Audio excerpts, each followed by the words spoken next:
시민 집단이 정치 집단을 제대로 선택할 수 없는 구조와 시스템으로 가셨다는 거예요. 이건 제가 한번 예전에 보여드린 그림이죠. 이게 근본적인 거예요, 이게. 국가 경영의 지배구조가 잘못되어 있다는 거예요.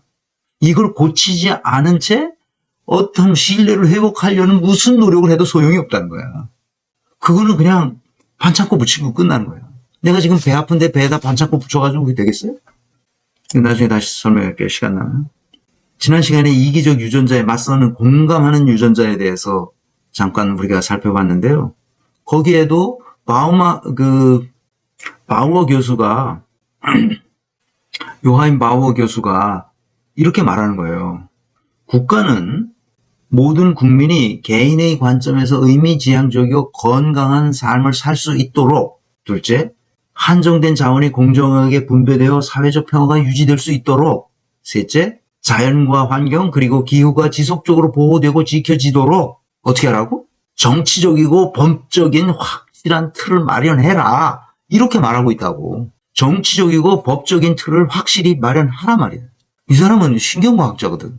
그런데 큰 틀이 잘못되어 있으면 조그만 거 맨날 고쳐봐야 아무 소용이 없다니까? 오히려 더 헷갈리기만 해. 그게 진짜 문제인 줄 사람들이 알게 된다고. 그건 문제가 아니야, 그건.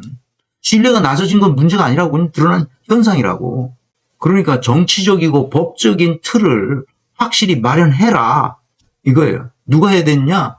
국가가 그렇게 해야라는 거니까 정치인들이 해야지. 누가 하겠어? 우상호가 해야 된다고, 비대위원장이. 물론 짧은 시간이죠. 짧은 시간 동안에 전당대회를 잘 맞춰서 다음번 당 대표에게 넘겨줘야 되죠. 그러나 생각을 그렇게 하고 있어야 될 거 아니야. 그중에서 이번 비대위 기간 동안에 뭘 하겠다는 프라이어리티를 정해가지고 해야 될 거 아니야. 그걸 못하고 있다고. 자, 그래서 여기까지 보고 성취해충 모형 프레임워크에 따라서 역량 진단을 한번 해보십시다.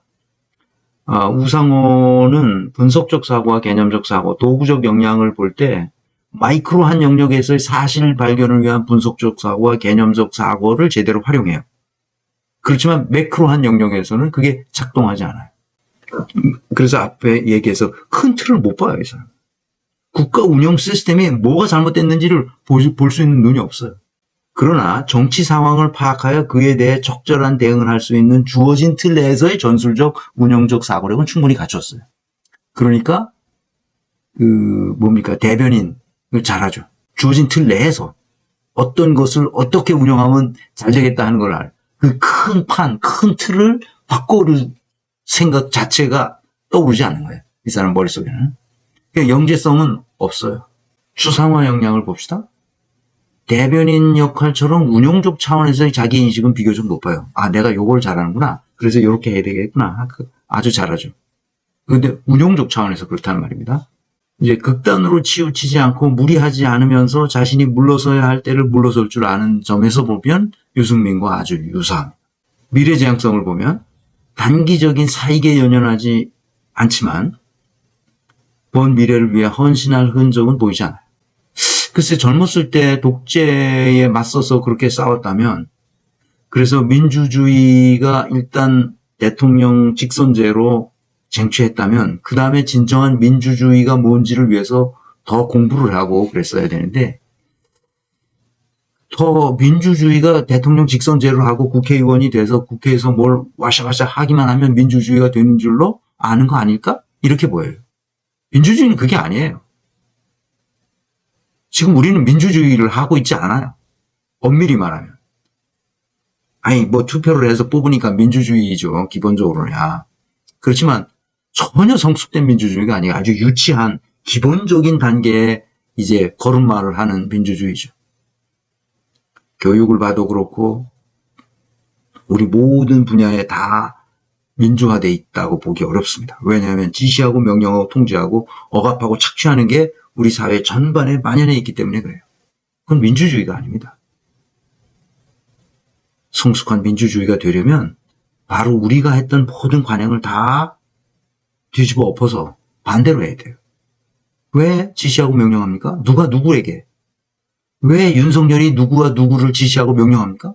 지금 뭔데? 지금 독재 시대가 아니에요. 지금 제국주의 시대가 아니라고요. 우리가 국왕을 모시고 있지 않아요. 다 똑같다고. 서로 역할만 다르지. 그렇게 정치적이고 법률에 의한 틀을 만들으라는 거야, 그게. 북적지형적 역량을 봅시다. 조직을 맡아서 리더십을 발휘해 사회적으로 기록할 만한 성취가 없어요. 우상호에게. 박근혜 탄핵 과정에서 대인 영향력이 높은 것으로 나타났어요. 그거는 200명 플러스 알파가 만들어냈으니까. 이해득실과 상관없이 전통적인 계파 정치를 하지 않아요. 우상호는. 아주 잘하는 거죠. 우리 계파 정치 때문에 망한 거 아닙니까? 사익 추구를 위해 타인을 해코지하거나 거짓말을 하는 경우도 없어요. 몇 가지 논란 상황을 제가 다 검토했는데 다 논란이 될 게 아니에요. 그거는 우상호에게 책임을 물을 수 없는 거예요, 전부 다. 우상호가 그런 사람은 아니에요. 우상호는 깨끗한 사람입니다. 부정부패가 만연한 우리 정치판에서 상당히 정직한 정치인이라고 할 수 있어요. 아주 좋은 거죠. 그래서 이제 칸트의 인간관과 경영학적 응용 요 슬라이드를 항상 보여드리는데, 국회의원으로 오랫동안 있으면서 뭐 10년도 넘게 있었잖아요. 10년이 뭐예요? 훨씬 넘었죠.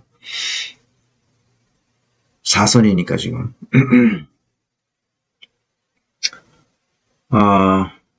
나는 무엇을 해야만 하는가에 대해서 국회의원을 하면 할수록 점점 무뎌지는 것 같아요. 그 감각이 세상을 더 날카롭게 보지 못하고 무뎌지는 거죠. 그것은 사람마다 다른 게 아니라 우리 정치의 구조와 시스템이 그렇게 돼 있어요. 선수가 높아지면 무뎌지게 돼 있어요. 잘못 구조화됐기 때문이고 잘못 시스템을 만들었기 때문에 그거를 고쳐야 되거든요.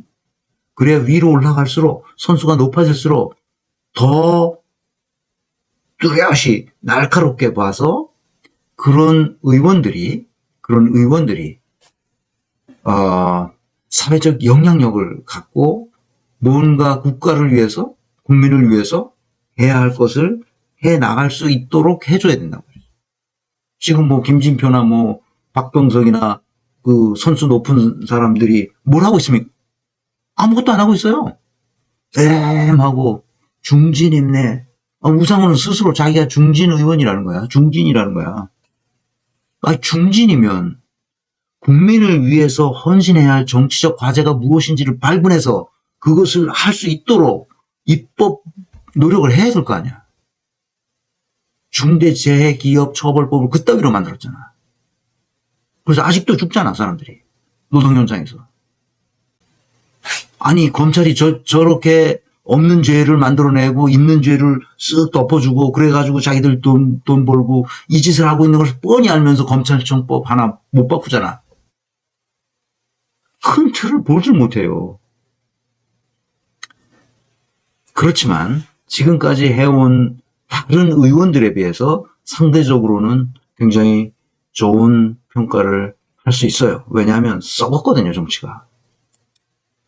그래서 고위공직적 합성을 진단해보면 우상호는 상대적인 기준으로, 이게 절대적인 기준으로 하는 건데 원래 우상호의 공적이 있어요. 민주화를 위한 공적. 그건 옛날 거라 우리가 이 코딩할 때 영향력이 거의 없는데, 그러나 전당대회 관리 잘했고 문제없이 잘했고 그 수박하는 사람들 수박이라고 떠드는 사람들 가만두지 않겠다고 말했지만, 그거는 뭐 어리석은 말이지만 좌우지간 그 비대위원장으로서 뭐 그냥 우스갯소리로 한 말이라고 생각할 수 있는 거죠. 그러니까 지금 APM 지수가 한 50 정도가 됐는데요. 50 정도 하면 이제 정치는 할 수 있습니다. 정치는 할 수 있죠. 그러니까 유시민이 60이어서 60을 넘어서야 이제 고위공직을 맡을 수 있는데 당 대표를 맡아서 할 수 있을 만한 역량은 부족하지 않을까 그런 생각이 듭니다. 고위직을 맡을 수는 없을 것 같고요. 그리고 여기 밑으로 내려간 마이너스의 경우에는 계속 제가 말씀드리지만 고위공직에 전혀 적합하지 않은 사람들입니다. 그 점을 다시 말씀드리고 우리가 그러면 이제 우상호 의원한테 내가 충고하고 싶은 이야기는 인사조직론의 기본을 좀 이해하시라 그런 말을 드리고 싶어요. 고위공직은 인사조직론의 기본을 알고 있어야 돼요. 뭐 아주 세밀한 것까지 다 알려면 시간이 많이 걸리니까 기본을 알고 있어야 돼요. 이 조직론을 모르면 그 고위공직을 하면 안 됩니다. 지금 시민 집단의 의사가 정치 집단으로 집결되지 않고 있어요. 그게 가장 큰 문제거든요. 그걸 고쳐야 돼요. 그래서 이재명이 뭐라고 말합니까? 이재명이 당 대표로서 뭐라고 말합니까? 연동형 비례대표를 하겠다 이렇게 말하잖아요. 왜? 시민 집단의 의사가 정치 집단으로 집결이 안 돼. 이게 어떻게 민주주의야? 민주주의가 주권 재민 사상에 의해서 운영되는 체제가 아닙니까? 근데 주권이 재민에게 있지 않고 국회의원들에게 있다니까? 그게 무슨 민주주의냐고. 투표만 하면 민주주의가 되는 게 아니에요. 아니 기본을 모르고 있다고. 기본을. 이게 기본이잖아. 권역별로 나누어서 연동형 비례대표제를 할 수 있는 선거 제도를 바꿔야만 민주주의가 성립한단 말이죠. 그 내각제냐 아니냐, 대통령제 중심제냐 아니냐 문제가 아니에요. 그래서 정치 집단이 시민 집단으로부터 위임받은 권력을 가지고 뭘 하는 거예요? 관료 집단을 지배해서 그들이 시민 집단에게 제대로 서비스를 할 수 있도록 하는 이 시스템을 만들으라니까. 지금 관료 집단, 검찰 집단, 그 관료 아니야? 정치 집단이 관료 집단을 지배를 못해. 이런 등신 같은 시스템을 가지고 이걸 고칠 생각을 못하고 있다는 게 말이나 되는 소리냐고. 민주주의 사회에서. 감히. 이런 말도 안 되는 시스템을 가지고 어떻게 국가가 제대로 운영되겠냐고. 아이고, 이거 생각하면 난 그 우상호의 기대를 많이 했었던 사람으로서 이게 하는 걸 쭉 보면 너무 한심한 거예요. 가면 갈수록 한심해요. 중요한 것이 뭔지를 몰라. 그 공부를 안 해서 그래요. 가장 큰 문제는 공부를 안 했다는 거예요. 그냥 국회의원 너무 편하잖아.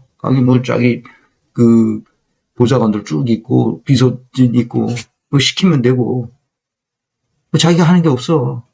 말만 하면 되고 권력은 있고 큰 소리 치고 다른 사람 다 우러러보고. 정신 차려야 됩니다. 그래서 우상호는 이제 정치판을 떠날 생각을 하고 있는 것 같은데 출마한다고 그러고 모르죠. 어떻게 바뀔지 모르지만. 그래서